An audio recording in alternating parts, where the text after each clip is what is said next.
মাসে প্রায় লাখখানেক টাকার মতো আসে কর্মী মজুরি সহ। তখন আসলে মানুষের কিছু থাকে না, তখন কেউই দাম দিতে চায় না, সেটা নিজের ফ্যামিলি হোক বা যেই হোক। তখন কেউ তাকে দাম দিতে চায় না বা তাকে মান্য করে না, কটু কথা শোনা, এটা স্বাভাবিক, এটা আমাদের গ্রাম অঞ্চলের মধ্যে এটা হয়ে থাকে। তো তখন আমি চিন্তা করি যে যেহেতু ও কিছু করতে পারতেছে না, আমি কিছু করি। পরবর্তীতে ও চেষ্টা করে অনেক জায়গায়, পরে টাইলসের কাজে ঢুকে টুকটাক করে। তো সেক্ষেত্রে ওখান থেকে টাকা করে আমাকে একটা কিস্তিতে ফোন নিয়ে দিছিল। তো সেখান থেকে আমি চিন্তা করি যে আমি নিজে কিছু করব, যেহেতু আমার হাজব্যান্ড এরকম হচ্ছে বা মানুষের অনেক ধরনের কথা শুনি যে কি বউয়ের কারণে এরকম হয়েছে, বউয়ের কারণে ব্যবসা বাণিজ্যতে লস খাইছে, এরকম ধরনের কথা বলতো। সেটা আসলে শুনতে খারাপ লাগতো যে বউয়ের জন্য এরকম নিজে কি ছিল আর কি হয়েছে। আমার হাজব্যান্ডের একটু শখ করে আমি পাঞ্জাবি করে দিছিলাম।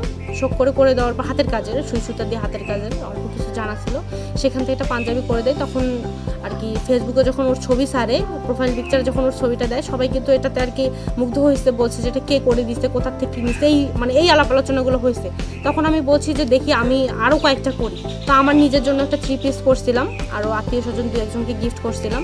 তো ওখান থেকে ভালো সাড়া পাইছি আমি। তো ওরা পরবর্তীতে যখন আমি গিফট করছি, তার পরবর্তীতে ওরা টাকা দিয়ে আমার কাছে জিনিসটা কিনে নিছে। আমি তখন 1 লাখ কাজ করছি। পরবর্তীতে আমি দেখি যে না, আমি আবার অনলাইনে একটা পেজ খুললাম। পেজ খোলার পর ওখান থেকে আমি যে জিনিসগুলো বানাইছি ওগুলো নিয়ে ছবি ছাড়ছি। ছবি ছাড়ার পর দেখি যে রেসপন্স অনেক ভালো, 1-2টা অর্ডার আসছে। আমি নিজেই করছি তখন, যে দেখি যে না, যখন তো পোস্ট করতেছি, যত জিনিস তৈরি করে ছবি ছাড়তেছি, তত মানুষের রেসপন্স ভালো পাচ্ছি। সেখানে আমি আরও 2-3জনকে শিখাই নিলাম। ভাবলাম যে না, এইটাই আমি করব। তখন আমি আরও কিছু সেলাই শিখলাম ইউটিউবে।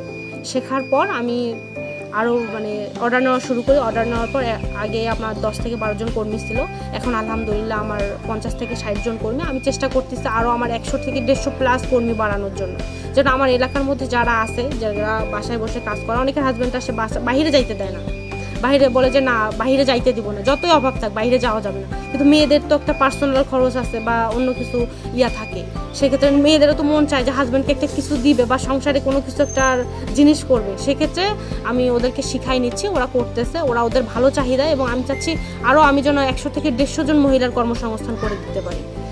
আমার এখানে শিক্ষার্থীও আছে, ক্লাস 7 থেকে প্লাস কলেজের শিক্ষার্থীও আছে, 7-8 শিক্ষার্থীও আছে। ওরা নিজেদের প্রাইভেট সব তো দিতে পারবে না, ওরা তো পড়ালেখার ফাঁকে ফাঁকে সবসময় করলে সবসময় সব কিছু দিতে পারে। ওরা পড়ালেখার ফাঁকে ফাঁকে প্রাইভেটের বেতন দিতে পারে বা স্কুলের বেতনটা দিতে পারে, ওদের জন্য এটাই অনেক হেল্পফুল। আমার এই প্রোডাক্টগুলো দেশের 64টা জেলার মধ্যেই যায়, আমাদের হোম ডেলিভারি হয়, কুরিয়ারের মাধ্যমে আমরা পাঠাই। কোথায় বেশি যায়? ঢাকা থেকে চট্টগ্রাম, সিলেট এগুলো অঞ্চলে বেশি নেয়। এটা আসলে গতিবেদে মানুষের অনেক, যাদের বয়স কম তারা 2-3 হাজার টাকা করে, আর যারা বয়স্ক আছে আমার 40-45 বছরের যেগুলো মহিলা আছে, ওরা তো প্রায় 5,000-6,000 থেকে ইনকাম করে, যেরকম হাত চলে। আবার মনে করেন যে এরকমটা না যে ওরা বসে থাকে, সবসময় ওরা কাজ করতেছে 5,000-6,000। কেউ আবার যদি 2জন কাজ করে, এক ফ্যামিলির অনেকে আছে 2-3জন কাজ করে, সেক্ষেত্রে 10ও করতে পারে মাসে। ইনভেস্ট হচ্ছে 3 থেকে 4 লাখ টাকার মতো ইনভেস্ট আছে আমার। মাসিক যদি 3 লাখ টাকা সেল হয়, সেক্ষেত্রে আমার মাসে প্রায় লাখখানেক টাকার মতো আসে কর্মী মজুরি সহ। আমি রজনী, আমি ক্লাস 8-এ পড়ি। আর এখানে দেখি আন্টি অনেক দিন থেকে এগুলা কাজ করে, তাই এখানে আসি। তার আন্টির থেকে এগুলা শেখার পরে 6 মাস থেকে এগুলা কাজ করি। প্রাইভেটের বেতন দেই, আর আমার নিজেই খরচ লাগে, টুকটাক খরচ লাগে, এগুলোই চলে।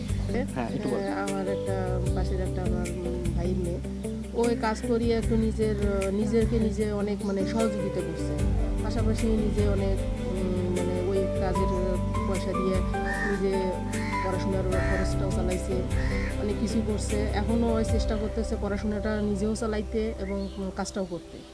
এরকম আমার দেখেও করছে, ওই আগে থেকে একটু নিজে সচ্ছল ছিল, আরও সচ্ছল হয়েছে। আমি মনে করি এখানে কাজ করলে স্টুডেন্টেরা অনেক পাশাপাশি অনেক সহযোগিতা পাবে। এই ধরনের যারা উদ্যোক্তা, উনি নিজের থেকে কোনো ধরনের সাহায্য সহযোগিতা ছাড়াই, কারো সাপোর্ট ছাড়াই আল্লাহর রহমতে উনি একটা জায়গায় নিজেকে দাঁড় করিয়েছেন।